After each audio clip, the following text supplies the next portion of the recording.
Hey, good morning. It's Tuesday, May 24th, and today is the transition day of my father. 4 years ago, he passed away. Normally, I post a nice picture and tribute to my father, but today I'm driving in Wisconsin, which is unusual since I live in Arizona, but I'm up in the Midwest, back home for a little while, and I'm driving in Wisconsin, and it's, I don't know, 5:30, 5:45 in the morning here, sun coming up, beautiful day, and I thought I'd just come live and say my tribute instead of writing it out. It's been interesting this morning because driving here, it's normal to see eagles, but this morning I've seen already 4 of them. Not only have I seen 4 of them, which is a high number, but they've all been flying down the center of the freeway that I'm traveling. So I don't know if you believe in signs or not, but I really felt that it was emblematic of my father. Sun's coming up. It's a haze, so it's not a bright ball in the sky. It's a beautiful round orb of pinks and oranges. Just amazing. I wish the camera could capture it, but it can't, but my eyes can. And then I went to come live on here to do my tribute, and I turned on the speakers in the car. Sorry, I'm trying to get around a major semi here. Went to turn on the speakers in the car, and it connected to my music on my phone. And the song, I have an eclectic playlist on my phone, and the first song that was playing was Beethoven, a fifth of Beethoven, and I had to stop and just really take in and enjoy that song. And the reason I had to is because my dad was really big into classical music, and I was big into rock and roll, and that kind of blended the two. So irony again, I thought, nice sign that my father's with me today. And then I went to turn it on the live, and the next song was Johnny Cash. And my dad was a huge old country music, Johnny Cash, Waylon Jennings kind of guy. So again, I had to stop and listen to the song and just kind of take in what today is for meaning for me. And the sunrise is absolutely beautiful with the pinks and the oranges in the sun through the haze. Thanks, Dad. The reason that I do a tribute to my father is that, like many people, we think our father is the greatest, best father, and rightfully so, because your father was great to you in your way. But the reason my father was a special man in my life is because my father actually chose to be my father. As many of you know, when he married my mother, he adopted me and my sister, and so he was a father by choice. And from the time I was 9 years old, my father took me in as his son. Never ever once made me feel like a stepson. The word step was only mentioned in context to stairs in our house. So we were father and son. And my dad was a quiet man, but when he spoke, it was meaningful and impactful. And he shaped my life. He took me from an angry young child and helped instill values and integrity and honor. And he gave me his last name, and he taught me that your name is what you come into this world with, and your name is what you leave this world with, and you need to keep it clean in between.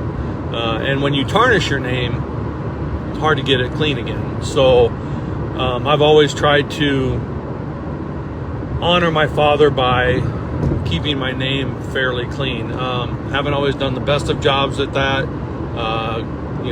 but honor and integrity are two pillars. Loyalty is a third that I live my life by, and helping others is a fourth. And my dad taught me all four of those.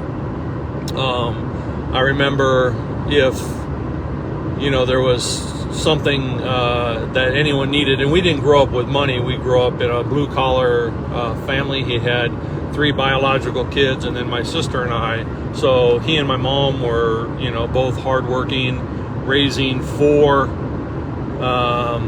kids, on a blue-collar income. So we didn't have a lot of money, but whenever anyone needed help, assistance, whatever, whether it be time, food, money, whatever, they were always, my dad especially, first in line to help with that. And so he taught me all those things. And one thing that I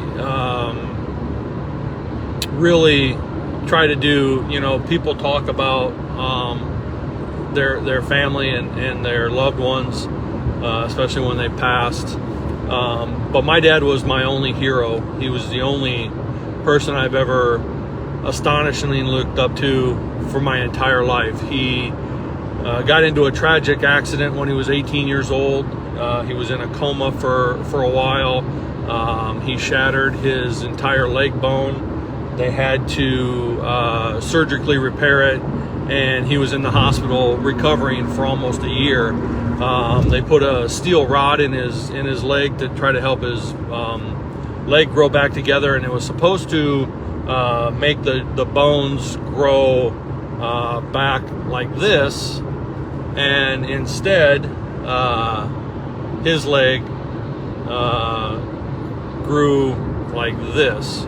And so he had one leg that was shorter than the other, and every year from the time he was 18 years old until he died at 78, so for 60 years his leg continued to get shorter and the lift continued to get higher, and he was always in tremendous amount of pain. And the doctors, when he was 18 years old, coming out of that, told him that he'd never walk again. And my dad said, "Fuck you, I'm gonna walk."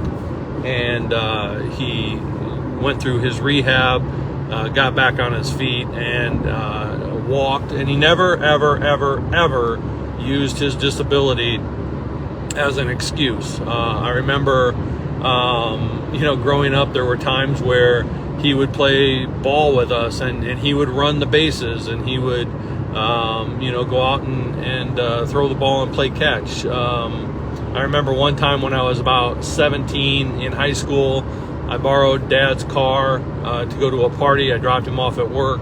He worked at the local paper about 10 miles away.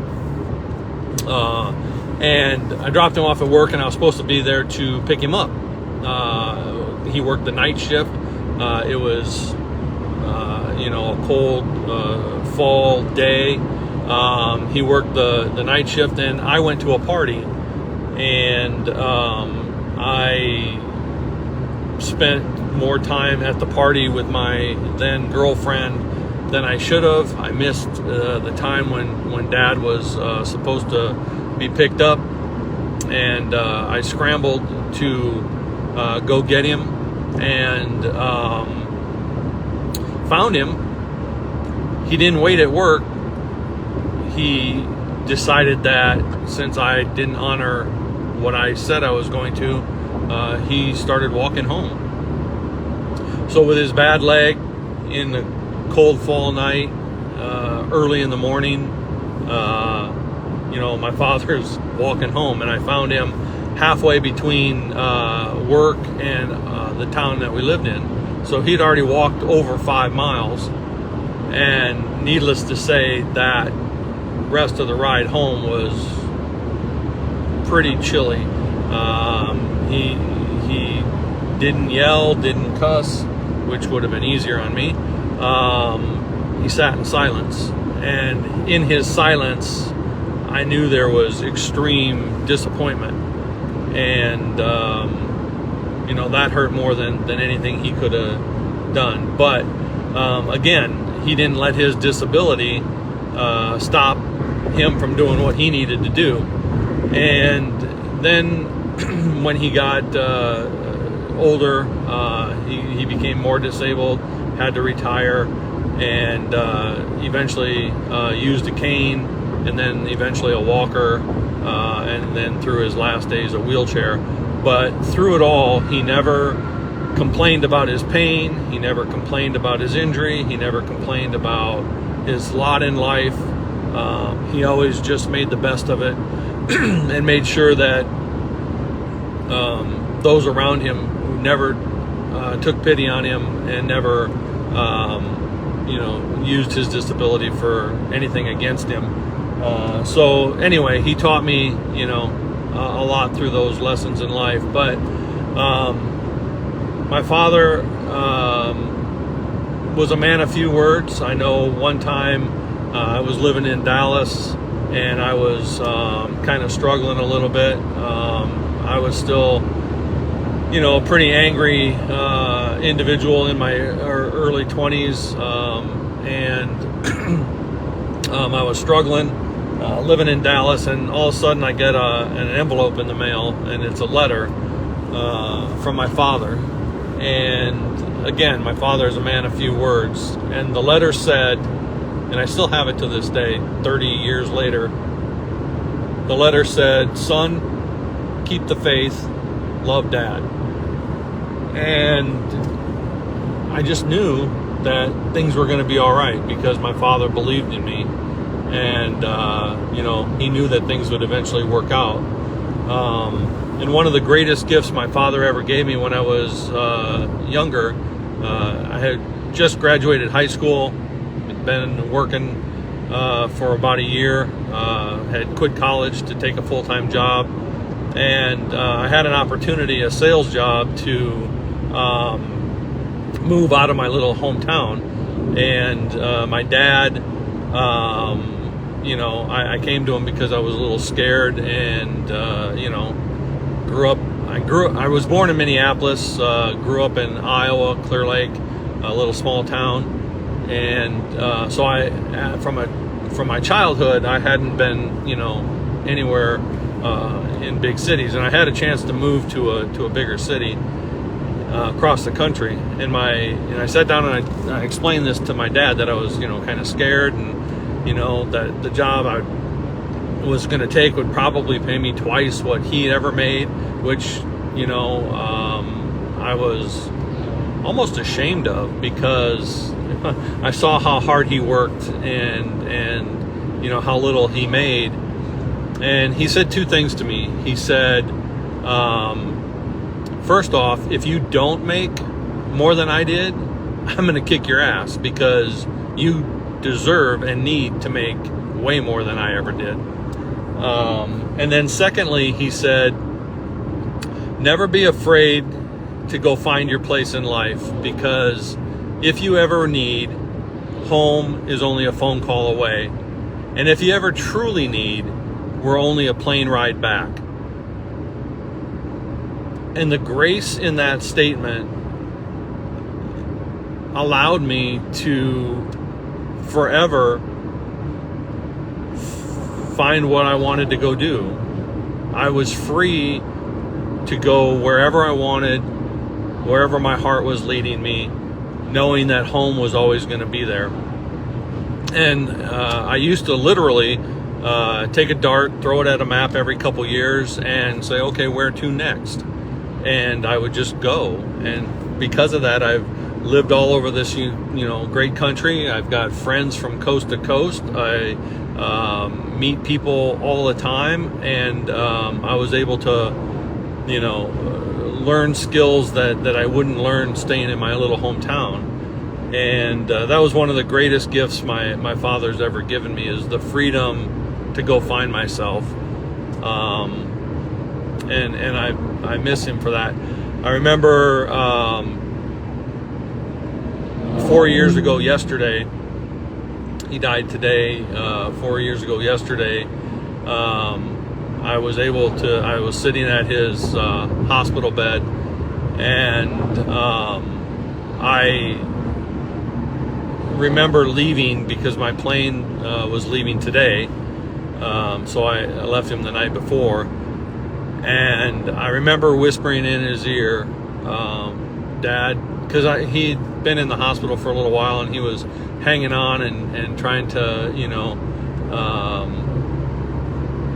still stay here when he didn't need to. But I remember whispering in his ear, Dad, I love you very much. Thank you for all that you've done for me. And it's okay now. It's okay now. You can go take care of yourself, and you can be where you need to be. And I left the hospital room, and I remember sitting at the airport 6 a.m. on May 24th or 23rd, and I forget what today is. Today, the 23rd. I remember sitting at the airport, and I was getting ready to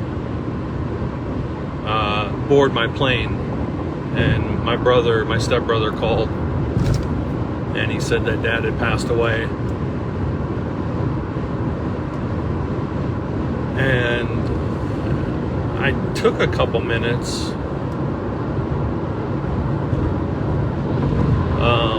and yes, I felt tremendous sadness because my hero had died. But I also felt